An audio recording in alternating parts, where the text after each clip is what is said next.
In my last 10 years working as a financial planner, the transition to retirement strategy was my favorite retirement planning strategy. However, I also learned that this wonderful strategy could totally backfire if not done correctly. In this video, I'm going to review 5 very common but extremely costly mistakes people make with the TTR strategy. I'll also share some easy tips to help you avoid them and keep your retirement planning on track. Let's dive in. The first mistake is one that's most common, yet also the most costly and irreversible. The TTR strategy is often combined with other strategies, such as making a personal deductible super contribution from one's savings. The idea is to claim this contribution as a tax deduction, which reduces taxable income and lowers the tax bill, while receiving a tax-free TTR pension to top up their savings or income. It's not uncommon for people to make their contribution to super first and then start a TTR pension using all or part of their super accumulation account balance. The catch is that if you made contributions to your super that you wish to claim a tax deduction for the last financial year or this financial year, you must complete a notice of intent to claim a tax deduction before transferring your accumulation account into a TTR pension. Otherwise, you will face a harsh reality. You won't be able to claim the contribution as a tax deduction, meaning you will miss out on those valuable tax savings. Don't assume the process of completing the notice of intent is done just by notifying your fund. You need to make sure you receive acknowledgement from your fund. Some funds will send a letter, a notification, a text message, or let you check online. Whatever the method, be sure you get that acknowledgement. Personally, I always log in and double check that my fund has actually deducted the 15% tax on my contribution, just to be on the safe side. The second mistake is using a TTR strategy without considering its impact on Centrelink benefits. Money in a super accumulation account isn't subject to the Centrelink asset or income test if the account holder is under age pension age, which is currently 67. However, a TTR pension account is subject to both tests, no matter your age. So, if you or your spouse is receiving Centrelink benefits that are subject to the asset or income test, moving money from accumulation account held by someone under 67 to a TTR pension will increase your assessed assets and income, potentially reducing your Centrelink benefits.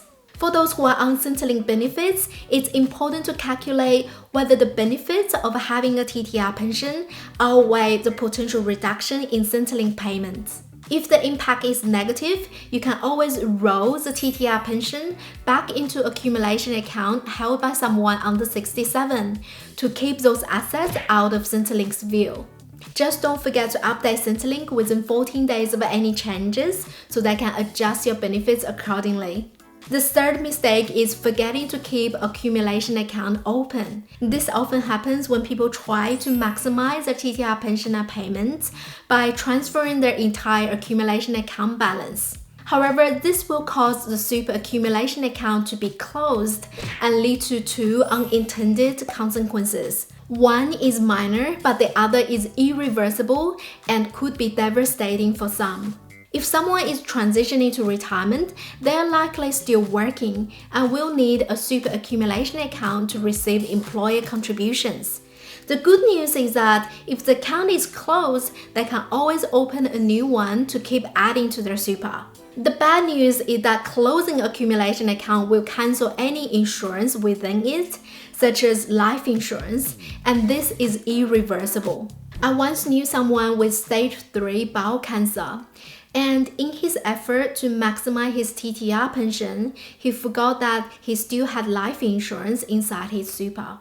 It wasn't until after he transferred everything across, he realized that he had unintentionally cancelled his life insurance, a mistake he couldn't undo. He was devastated, feeling like he had taken away a significant part of what he wanted to leave for his kids. This example is confronting, but it just shows how important it is to pay attention to details when managing superannuation. So if you want to keep that insurance, don't transfer your entire accumulation balance into a TTR pension. Instead, leave a small balance in the accumulation account to keep it open and cover the insurance premiums. You can also make ongoing contributions to keep the premiums paid as long as needed. Mistake number 4 is drawing too much or too little from the TTR pension. It's a surprisingly common mistake as spenders tend to draw too much while savers often hold back too much.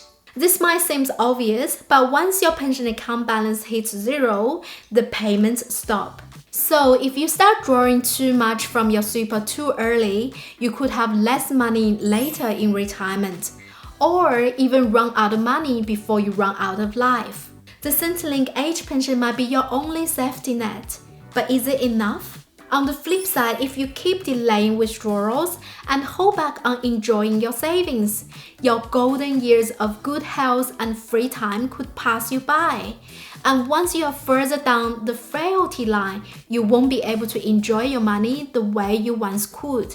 You didn't waste your money, but you wasted your life. It's all about finding the right balance. Starting with awareness that your spending patterns and income needs will change throughout different stages of retirement. Be comfortable with higher spending during the early active years, but stay mindful of aged care needs later in life. Keep this SMILE pattern in mind when deciding how much and how early to tap into your super. If you like this video so far, I think you're going to like the next point even better, but don't forget to like and subscribe. Mistake number 5 is a big one, that is leaving it too late to realize that better strategies than the TTR strategy exist. Dave is still working with a 300,000 accumulation account and 200,000 TTR pension. He just turned 65. Jenny has a small super accumulation account and 800,000 TTR pension. After a lifetime at the same company, at 63, she has officially entered retirement. Joe, 60, works 2 jobs, one full-time and one part-time on weekends. He has a 600,000 super accumulation account and just quit his part-time job today. Leave a comment below to share your thoughts. Do you have ideas to help Dave, Jenny, and Joe improve their situation beyond what a TTR pension can offer? Before we dive into better solutions for them, just a quick reminder that this video is for educational purposes only and not financial advice. Your circumstances could be more complex, so please make sure you do thorough research or consult a professional before taking any actions. The story is all 3 of them meet the full retirement condition of release. Instead of a TTR pension, they can use a retirement account-based pension. The pension payments will still be tax-free. The 10% annual withdrawal limit will be lifted. And the biggest benefit? The 15% tax on earnings in super accumulation account and TTR pension is removed. That's right, there will be no tax on your investment earnings. Let's bring this concept home. Let's say we have $1 million invested in each of the 3 accounts. Assuming a 7% annual return, that gives us $70,000 in investment earnings in each account every year. In a super accumulation account or TTR pension, you'd pay $10,500 in tax each year. But with account-based pension, there is no tax at all. Most people aren't aware of this because you don't actually do the annual return or make the payment yourself. It's all handled within the account. But imagine the $10,500 in tax you're saving, compounding year after year. Over a 30-year retirement, that could add up to a major uplift in your overall retirement income. When Dave turns 65, even if he's still working, he meets the full retirement condition of release. His pension provider will automatically convert his TTR pension into an account-based pension on the day he turns 65. This means the 10% withdrawal limit will be lifted and the 15% tax on earnings will no longer apply. However, Dave still has a large super accumulation account. Remember, the 15% earnings tax applies to accumulation accounts regardless of age. and nothing will change with this account unless Dave takes action. Assuming he doesn't have to worry about Centrelink asset or income test, he can move most of his accumulation account into an account-based pension. This way, most of his money can be invested with 0% earnings tax. If Dave doesn't want to manage 2 account-based pensions, no worries, he can roll the first one back into his accumulation account before starting a larger account-based pension. Jenny has a sizable TTR pension account that's been working well for her. She retires at 63, but if she does nothing, her TTR pension will continue as it is without being converted into account-based pension. To make the switch, Jenny must formally notify her super fund that she has retired. Without this step, her TTR pension will remain with a 10% withdrawal limit and 15% earnings tax in place.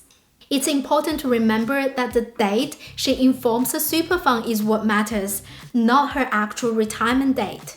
So if she retired 6 months ago and only tells the super fund today, the 10% limit and the earnings tax will only be removed from today. Joe is only 60 and has quit one of his jobs, but he's still working at another. Most people don't realize that he actually meets the full retirement condition of release by ceasing one gainful employment arrangement upon turning 60. This means that all of his super benefits accrued up until that point become unrestricted, non-preserved, and can be used to start account-based pension where there is no earnings tax or withdrawal limit. However, any new contributions and super benefits accrued after he quit the job will remain preserved until he satisfies a new condition of release, like turning 65 or stopping work at his current job. What Joe can do is to use the majority of his 600,000 super accumulation account to start account-based pension. Even if he doesn't need the minimum pension payment, it's tax-free, and he will save around $6,300 in earnings tax each year. Now you know what mistakes to avoid with a transition to retirement strategy. Check out this deep dive video where I show you how to use it effectively. Thanks for watching. See you over there.